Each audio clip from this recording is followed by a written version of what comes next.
If I look pale or pained, I'm only 9 days out from my back surgery. So you're the first person that I've engaged with online, but I think I'm going to be able to do this with no problem. We can do it. We can do it, yes. Today on the Women Mind the Water Art of the Series podcast on womenmindthewater.com, I'm speaking with Krista Shoe.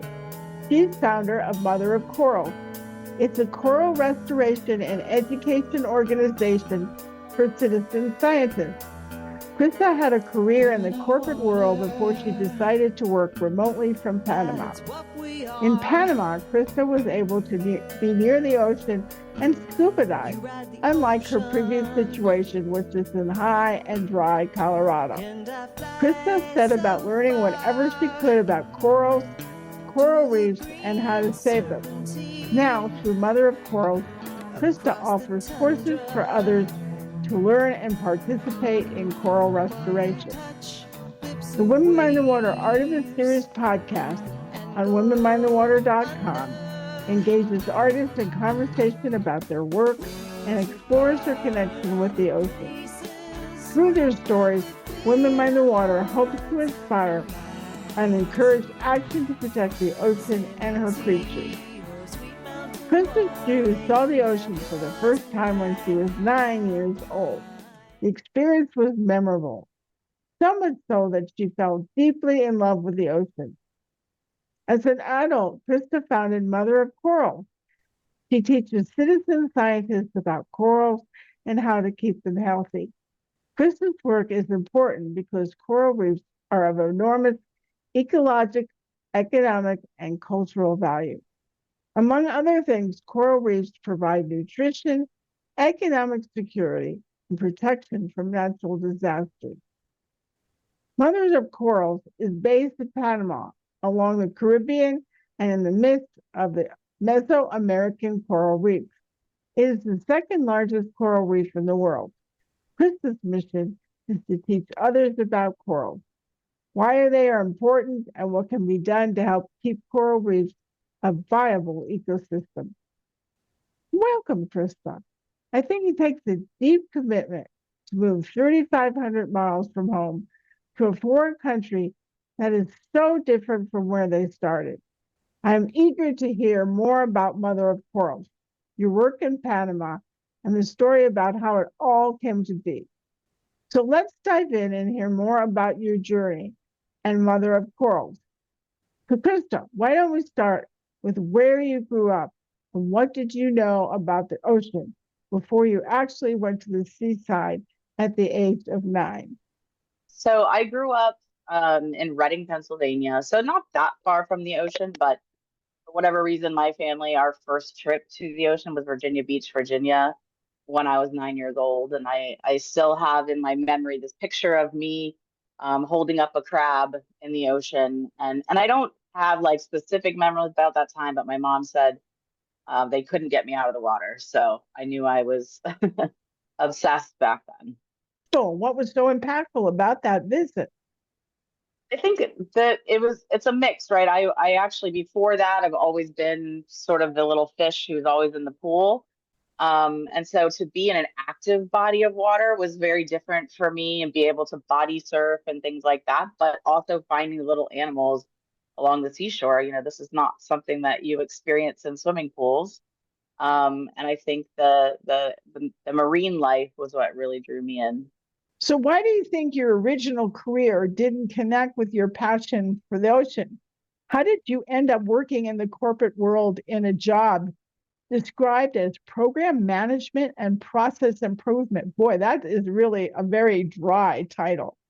I actually did start off going to college as a marine biology major. Back then in the early 90s, there weren't a lot of schools that had that major. So I moved to Boston and I went to school for a year there. And then just for personal reasons that I won't get into in my life, I had to move home for a bit. And so just started taking classes at Penn State to, get some kind of foundation towards a degree. But, then after a bit, I was like behind my, friends and peers. So I just kind of decided to go the short route and get a degree in telecom. And I just thought, I honestly thought that the dream was in the past. Okay, so why did you choose Panama? What drew you there as opposed to all the other places in the Caribbean or Caribbean, depending on how you want to pronounce it? Honestly, I thought I was going to be moving here with my job, the one with the stale title. And so I needed to be in the US time zones. I knew that right off the bat. So I knew I didn't want Canada. No offense to Canadians. But I knew I wanted to be somewhere where I could scuba dive all the time. So once I literally was just Google searching for things I wanted in a country and narrowed it down to Panama and Nicaragua and decided on Panama just because it seemed a little bit more, infrastructure built up and ready for me to be working online more so than Nicaragua. And then I Googled places to scuba dive in Panama and found Bocas. And I did come visit here before I moved, but it was definitely already set in my mind. Like, I'm going to this place, I'm going to do it for a year. That makes it feel safe in your mind. I'm going to do it for a year, and if I don't like it, I come back, And so I kind of always had that mindset in that first year, but I think right after 6 months or a little bit longer, I knew A, because I found coral restoration, and B, because I had found friends and, much more here, that I was going to end up staying longer than that. It sounds like such a luxury to be able to choose where you want to go. And before COVID, when many people were not working remotely. Right. What did you know about coral prior to moving to Panama? I knew a decent amount about coral just from diving, but I would say that most divers, especially when you start out, you're really about the animals, right? You're always talking about what did you see, big or small. And very few people are, talking over dinner on a dive trip about what corals they saw. So I didn't know a ton. But I just knew that when I met a guy here when I moved here, was just starting coral restoration, and he was a one-man show. And I kind of begged him. I was like, I could build your website, I can do your social media, I just want to learn about this. And so he and I built that up from the ground for about 3 years together. So apparently you didn't move to Panama to establish Mother of Corals. So when you did decide that you wanted to start the organization, what was the original mission for Mother of Corals? The original mission, it started from a gentleman from Mauritius, which is a country off the coast of Africa, contacted the organization that I was working for saying, hey, would anyone there be willing to come here and teach us how to do coral restoration? And the guy that I was working with didn't really want to do that and asked me if I would. And I knew immediately that I would want to do that. I just like traveling anyway. But as we started to get further and further into that process, there was going to be government funding from Mauritius, from that government involved. And so they're like, you need your own NGO. And that is really how Mother of Corals was born. And then that was, put all the paperwork together and had everything ready to go in January of 2020. So you can guess what happened to that funding a few months later. But I had found that there was a market for that. And so that was what I really tried to push for in the first couple of years, was to travel and teach communities how they could start coral restoration. How does Mother of Corals sustain itself? Do the funds generated from educational components sustain the organization? So for now, we still have, we definitely rely on private donations. We have fundraisers a couple times a year. I do have one or two private donors that give a decent amount every year that I can rely on. But the educational piece where, we have tourists and groups of travelers coming and doing the course is really meant, I created that so that it could be something that sustains the organization without having the more unpredictable, relying on donations is unpredictable, right? To try to do a forecast and not know what's happening in the economy 9 months from now is very difficult. So right. I really wanted to create an income that I could be a little bit more predictive with. Give us an idea of the work that's done by Mother of Corals. For example, where do you work? What is negatively impacting the coral in those areas And what do you do to help restore the coral? Our biggest damage comes from twice a year we have a temperature spike in the ocean water, which is related to climate change, but that often bleaches a lot of corals. And we're working in a few sites here around the archipelago, and we do our courses to go collect the corals that have survived these bleaching events, propagate them, which means cutting them small so they can grow faster.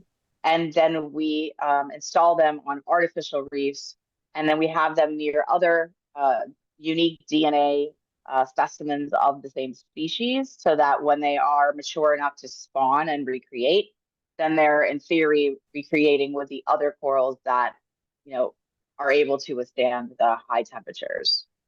So repopulating the reefs with corals that are already predisposed to be able to withstand that. Got it. So what metrics do you use to evaluate the success of your work? And how long have you been doing this? Do you have enough, a long enough timeline to determine whether you have success or not yet?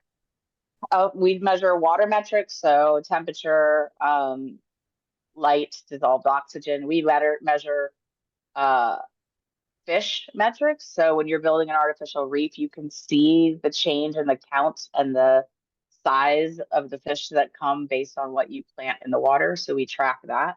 And we track coral growth and coral survivalship. So those are pretty much standards that are put forth by NOAA. And there's also standards around how often you report on that. I do have not quite 2 years worth of data. So it's not quite time to publish results and say, here's how we've done. They say that you should really try to have about 3 years worth before you like draw a line in the sand and say, here's the success of our project or projects. So I can say, sort of off the record, but on a podcast, that our metrics are very impressive. But I'm still, a little ways away to the point where I would publish. Have you encountered a project yet where the efforts appear to be unsuccessful? And if that's the case, why do you think the efforts were unsuccessful? There are plenty of things I could say about that project that were successful. But we did have a lot of problems with some species of corals growing there because the property next to theirs was doing a lot of construction, and there was construction runoff in the water that caused a lot of sediment that kind of stifled the corals. So we had a lot of great success with the fish count and the sponges. And I do think that over time, especially once that construction ends and the water is able to clean itself out, that corals will come back and grow there naturally. But to this day, we didn't have a large survivalship of the coral species. Given the enormity of the challenges that threaten coral reefs, such as rising ocean temperatures and changing ocean pHs, overfishing, and pollution, how important are efforts such as those of mother and corals in saving coral reefs? Well, I mean, I think it's very important. Obviously, I wouldn't be doing it, but I think what's so important about what we're doing specifically is not only are we focusing on the regeneration of corals, but also on the education, the prevention, right? Teaching people, if we don't change the way that we live, that's causing these problems in the ocean, then we're not going to be able to make a big difference, So I think you have to have that two-pronged approach of, yes, we're restoring, but also we're teaching to try to prevent.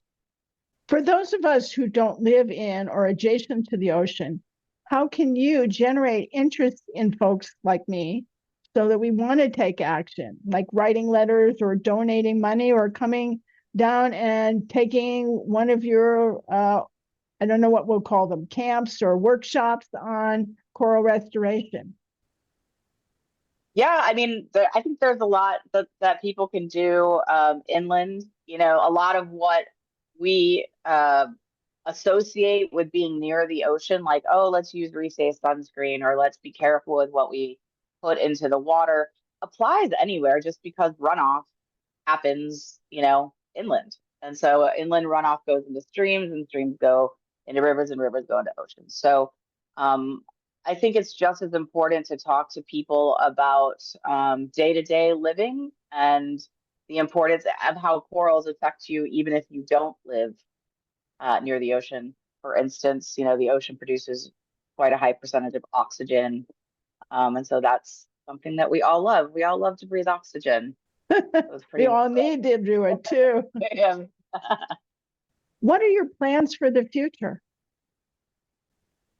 Well, I hope, I really think that we have a great model here. So, having the 5 steps of the coral restoration process into a course that can be taken by both snorkelers and divers. There's a 1-day option or a 5-day option.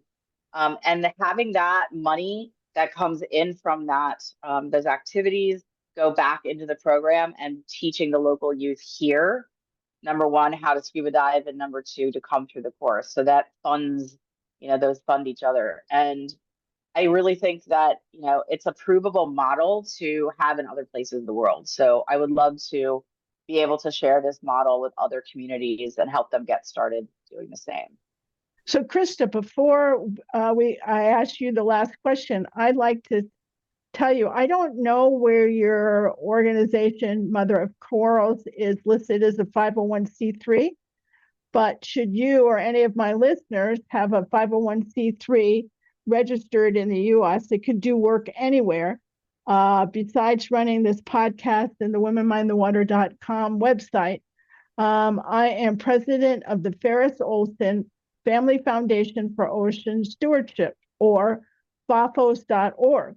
And every year we award grants, and they're very simple grants. They're 4 pages, they're straightforward, and we give out money for research, both pilot and ongoing, to help you get your work done.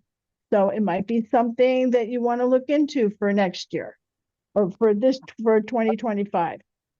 So I encourage you and others to look into it. It's FOFFOS.org. As we close, I'd like to ask you what you might advise listeners to do to help preserve our ocean as a place of wonder and remain a highly productive ecosystem.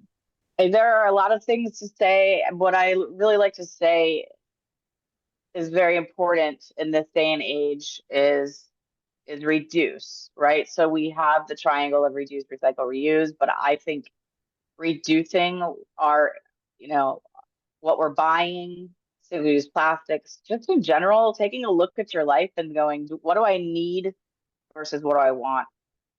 And just cutting back, like everything that all ties back to fossil fuels, and that's the only way that we're really going to stop the sort of avalanche that's happening right now.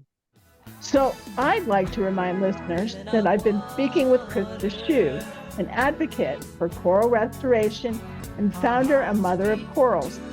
Krista offers courses so that they can learn about and be involved in coral restoration.